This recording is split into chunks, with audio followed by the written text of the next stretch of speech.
तख्त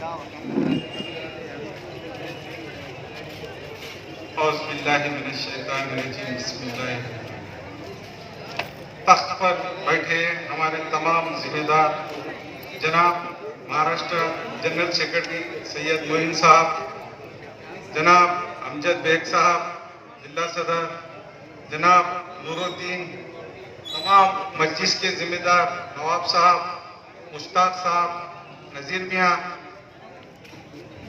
सिकंदर, यूसुफ मियाँ, तमाम मस्जिद के डेस्क पे बैठे हुए तमाम जिम्मेदारों का मजलिस इत्तेहादुल मुस्लिमीन से आज यहाँ पर नूरुद्दीन ने जिस तरीके से प्रभाग में हालात हाजरा और इफ्तिदा ऑफिस की बुनियाद शुरुआत की है, हम तमाम मजलिस के जिम्मेदार यहाँ पर आपको चंद बातें बताना चाहते हैं जिसकी वजह से आज मजलिस इत्तेहादुल मुस्लिमीन तमाम शहर और जिले में जो कामकाज हो रहा है, हमारे मजलिस के तमाम जिम्मेदारों ने आज तक के यहाँ पर जो प्रभाग 12 था, आने वाले दिनों में ये प्रभाग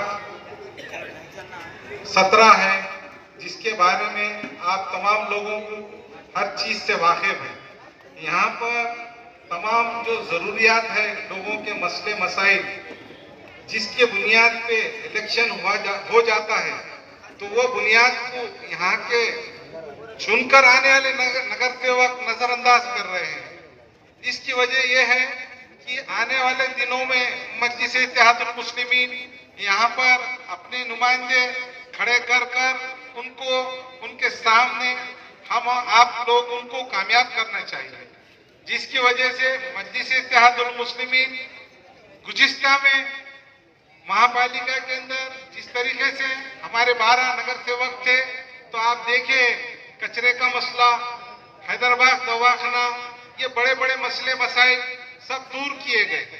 जिस तरीके से महापालिका के अंदर एक हाथी सत्ता आने के बावजूद भी ये लोगों का ध्यान ओल्ड सिटी के तमाम नगर सेवकों का यहाँ पर किसी प्रभाग में काम नहीं हो रहा है। आने वाले दिनों में जिस तरीके से महाविकास आघाड़ी जब से सत्ता में आई, तो हमारे नबी की शान में गुस्ताखी होने लगी, तो तमाम मजलिस के जितने नगर सेवक, माजी नगर सेवक, जितने भी लोग हैं मजलिस के जिम्मेदार, हर टाइम पर पुलिस स्टेशन जाना, एसपी ऑफिस जाना, जबकि ये चीज हर ईमान वाले का फर्ज बनता है। जबकि 23-24 नगर सेवक चुन के आने के बाद हुजूर की शान में गुस्ताखी होने के बाद में एक मामूली सी कलेक्टर ऑफिस को निवेदन दिया नहीं जाता। तो आप देख लीजिए इनकी कितनी गुलामगिरी कितनी ज्यादा हो चुकी है। जबकि अल्लाह ताला ने हमारे जो चीजों से मना किया गया है, हालांकि हम कौन सी भी पार्टी के कोई भी क्यों नहीं रह सकते, पर हुजूर की शान में गुस्ताखी, जिस तरीके से ख्वाजा गरीब नवाज की शान में गुस्ताखी, जैसा मजलिस इत्तेहादुल मुस्लिमीन आगे बढ़ चढ़कर FIR कराए, उनके ऊपर गुना दाखिल कराए, ये चीज हमको आपसे ताकत मिलती है। अगर वोटर हमारे साथ है तो हम अवाम का काम ज्यादा ताकत से करते हैं, जिसकी वजह से आपने देखा है 2022 के अंदर अभी जो महापालिका के इलेक्शन आ रहे हैं, तो कहीं ना कहीं मजलिस इत्तेहादुल मुस्लिम की मकबूलियत बढ़ने के कारण अभी तमाम प्रभागों के अंदर जिस तरीके से डिवाइडेशन का एक वो बनाया है, मजलिस ने जहाँ भी काम कर रही है, मजलिस के लोग जाके जैसा न्यूज चैनल वाले अपनी बात आप लोगों तक बताना चाह रहे हैं, तो कुछ लोग नगर सेवक का माजी जो अभी है वो बताते हैं कि भाई ऐसा ऐसा गली गली में तो लीडर पैदा हो जाएगा। अरे भाई, गली में लीडर पैदा होता ना, तुम्हारे घर में क्या पूरे तुम्हारे घर से पैदा करके भेजते क्या? कहाँ पर? कारपोरेशन में गली में लीडर तैयार होगा ना। आप लोग ये देख लीजिए, क्योंकि गली में लीडर पैदा नहीं होना, इनके घर में से ही पूरे लीडर तैयार होके बाहर निकलना। यहाँ तक के अभी कल की न्यूज मैंने देखा है कि हबीबिया कॉलोनी के अंदर वहां पे लोग बोल रहे हैं हम 20 साल से 30 साल से यहाँ रह रहे हैं, यहाँ पे 8 दिन को 15 दिन को 10 दिन को कचरे वाला भी नहीं आता, लाइट नहीं है, स्ट्रीट लाइट नहीं है, पानी का प्रॉब्लम है। ये छोटी छोटी बातें लोगों की जरूरत की रहती, अगर हम नगर सेवक रह रहे तो वो लोगों की बदौलत रहते। अगर वो लोगों का काम नहीं होगा, पैसे वाले का तो सभी लोग काम कर देते, वो गरीबों की आवाज बनने के लिए ही नगर सेवक चुना जाता है। जिस तरीके से मजलिस इत्तेहादुल मुस्लिमीन के ग्राउंड के ऊपर जो काम करेंगे कार्यकर्ता, वही कारपोरेशन में जाएंगे इंशाअल्लाह ताला। आने वाले दिनों में अभी आप देखिए हैदराबाद दवाखाना, जिसकी 25-30 लाख रुपए लगा के ओपीडी तैयार की गई है, ऑपरेशन थिएटर तैयार किया गया, खाली एक बार बटन दबाए, उसका बटन दबाते के साथ ही शॉर्ट सर्किट होगा और पूरा की पूरा काम बोकस। जिसकी वजह से हम लोगों ने जाके वहां नुमाइंदगी की है, तो वहां के नगर सेवक बोलते हैं कि भाई जिसने कॉन्ट्रैक्टर ने काम किया है वो कॉन्ट्रैक्टर वो है, समझो ब्लैक लिस्ट है। तो भाई ब्लैक लिस्ट वाले को आपने काम क्यों दिया? जब अच्छा काम करने वाले आदमी को देना। तो आज 4 महीने से वहां पर डिलीवरी बंद है। आप देखिए डिलीवरी के लिए गरीब अवाम हमारे हैदराबाद दवाखाने में जाने के बाद में वहां पर एक एम्बुलेंस रहती, तो वो एम्बुलेंस से भी उनको सिविल दवाखाने को नहीं भिजाया जा रहा है। आप तमाम लोग, मैं बोल रहा हूं बोल के आप इसके ऊपर हंसिया मत कीजिए। कल आप अगर हैदराबाद दवाखाने में जाके 20 मिनट वहां पे खड़े रह के देख लेंगे तो लोगों को तकलीफ कितनी हो रही। ओपीडी सुबह 10 से लेके 1 बजे तक के टाइम है, तो डॉक्टर आ रहे 11 बजे। जब एक आदमी सत्ता और एक आदमी नगर सेवक यहाँ मौजूद है, यहाँ पे उपमहापौर दिया गया है, तो अभी भी वहां पे दवाखाने में कोई नज्म नहीं हो रहा है। तो ये चीजों को मजलिस इत्तेहादुल मुस्लिमीन बार बार उठाती है।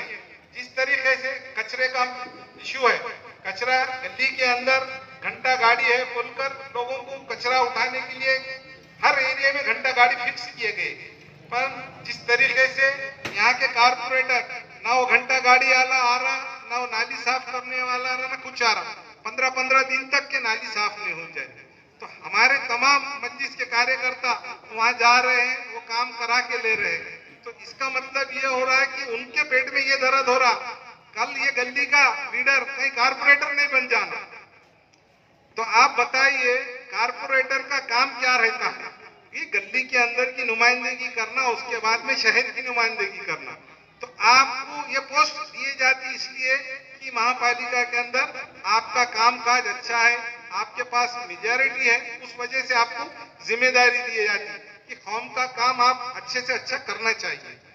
आपको और दूसरी बात ये बताता हूँ कि राशन की दुकान है, राशन की दुकानों के ऊपर तमाम नगर सेवकों ने यहाँ पे अपने अपने हफ्ते फिक्स कर लिया है। ये गरीबों को अनाज नहीं मिल रहा है, फ्री का 2-2 महीने का अनाज था, वो अनाज किसी को नहीं मिला। ये छोटी छोटी बातें पर गरीबों के लिए बहुत मायने रखती है। क्यों कि जिस तरीके से उनको महीने भर का राशन मिल रहा है, इनके तरफ से नहीं मिल रहा, महापालिका से नहीं मिलता है, महाराष्ट्र गवर्नमेंट की स्कीम है और केंद्र शासन की मुफ्त राशन स्कीम है, इसका फायदा लाभार्थियों को मिलना चाहिए। और भी जिस तरीके से यहाँ पर अभी एक हार्ट इश्यू चल रहा है कि हमारी ईदगाह के पास में खुली जमीन थी, ये लोगों ने खरीद लिया और खरीद के वहां पे प्लॉटिंग डाल दी है। तो जिस तरीके से मजलिस इत्तेहादुल मुस्लिमीन हमारे महाराष्ट्र के सदर थे जनाब मोइन साहब, उन्होंने ये बात 2011 में भी उठाए थे कि भाई मजलिस इत्तेहादुल मुस्लिमीन के तरफ से वो जगह रुकना चाहिए। तो आज तक के वो जगह रुकी आली थी, अब कुछ दिनों के अंदर वो जगह की प्लॉटिंग होना चालू हो गई। आप देखिए जाते जाते एक रास्ता है, रास्ते के पास में अभी शहर के अंदर कहीं पे भी विकास बोले तो ये एरिया में आशाबाग है, बहुत जगह चीकड़ है, रास्ता नहीं है लोगों को चलने को मिल्लत नगर में, पर ईदगाह के पास एक भी घर नहीं है, वो नाली बनाई जा रही है। अभी मीडिया वालों का भी एक काम है कि जो नाली बन रही वो वहां पे किसका यूज है, बोले तो नाली किसके लिए बनाती, ये घर वालों को जाने के लिए इनका जो भी टॉयलेट का बाथरूम का जो पानी रहता वो पास होना बोलकर, वहां पे एक भी घर ऐसा बनाइच वाला नहीं है जिसके लिए वहां पे नाली बनाई जाए। आप तमाम लोग, मैं बोल रहा हूं बोल के नहीं, और न्यूज वाले खास तौर से ये चीज बताना चाहिए, जहां नाली की जरूरत है वहां नाली नहीं बनाई जा रही है। तो इसका मतलब कहीं ना कहीं ये जो विकास के नाम पे सिर्फ गुत्तेदार का, कॉन्ट्रैक्टर का और तमाम लोगों का यहाँ पर जिस तरीके से इनके घर भरे जा रहे हैं, वो देखना जरूरी भी है। क्यों कि आप लोगों को ये चीज कोई बताता नहीं है, क्योंकि आपको क्या पता है कि भाई उसमें कितना बड़ा विकास है। विकास तो कुछ भी नहीं हो रहा, ये कारपोरेटर का और कॉन्ट्रैक्टर का और मिनिस्टर का। जब फंड आएगा तो वो विकास हो जाएगा उनका, आम लोगों का विकास इसमें किसी का भी नहीं होता है। और आपको ये भी बताना चाहता हूँ, जहाँ आबादी है वहाँ काम नहीं हो रहा है। जिस तरीके से खय्यूम प्लाट से मैफको तक के रास्ते के दो साइड की भी नाली नहीं है, वहाँ जरूरी है नाली, तो वहाँ भी नहीं बनाया जा रहा, सिर्फ रास्ता खोद दिया गया है। एक हार्डविक्स की एक लहर मार देते, बारिश के अंदर बहुत से बहुत 2 महीने के अंदर वो रास्ता उखड़ जाता। इस तरीके का विकास हो रहा है। हमारा ये कहना है तमाम मजलिस इत्तेहादुल मुस्लिमीन के हम तमाम लोगों ने ये एक नज्म उठाया है। जिस तरीके से आज नूरुद्दीन ने यहाँ पे ये प्रोग्राम का पूरा अरेंज किया है, ऑफिस की इफ्तिदा रखी है हमारे महाराष्ट्र के जनरल सेक्रेटरी साहब से, तो ये तमाम जलसे हमारे इसी तरीके से हर हालत हाजरा पे नांदेड़ शहर के मेन मुकाम के ऊपर जहां पर भी होगा हम उनका वो एरिया के हिसाब से पूरा स्क्रीन लगाया जाएगा, आपको पूरा बताया जाएगा ये एरिया में ऐसा विकास हुआ है और न्यू सिटी का जो दूसरे एरिया में इस तरीका का विकास हुआ। यहाँ पर भी इंसान रहते, वहां पर भी इंसान रहते, पर जिसका कारण यहाँ के लोगों को वो फैसिलिटी क्यों नहीं मिल रही है, क्यों? तो यहाँ के भी नगर सेवक चुनकर जा रहे हैं, उनको भी उतना काम करने का दर्जा मिलना चाहिए। अभी वक्त का तकाजा है, क्योंकि मस्जिद करीब में होने से प्रोग्राम लेट चालू हुआ और मस्जिद की नमाज इशा की होने की वजह से तमाम लोग रुके वाले थे। मैं तहे दिल से आप तमाम लोगों का शुक्रिया अदा करता हूं और मजलिस इत्तेहादुल मुस्लिमीन के और कुछ बातें थी मेरी, ठीक है, अगली सभा में और कुछ बताऊंगा मैं। सदर साहब का, हमारे जिला सदर साहब और सैयद मोइन साहब बात रखने वाले हैं, उनके भी बारे में आपको तमाम बात सुनने को मिलेंगी। इतनी बात कह के मैं अपनी जगह लेता हूँ। अस्सलाम वालेकुम। नांदेड़ शहर में पहली बार कम कीमत में अच्छे डिजाइनर और रेंज के बेहतरीन ड्रेसेस का खजाना Queens designer suit and emporium, Baba petrol pump के करीब बरकत कॉम्प्लेक्स रोड नांदेड़। यहाँ पर गरारा, लांचा, फ्राक व दीगर नए रेंज के कपड़े मौजूद है। यहाँ पर बड़े शहरों से मुंबई, हैदराबाद, सूरत, लखनऊ से चुनिंदा फैशनेबल कपड़े एक ही छत के नीचे दस्तयाब किए गए हैं। एक बार जरूर तशरीफ लाए। प्रोप्राइटर मोहम्मद आमिर।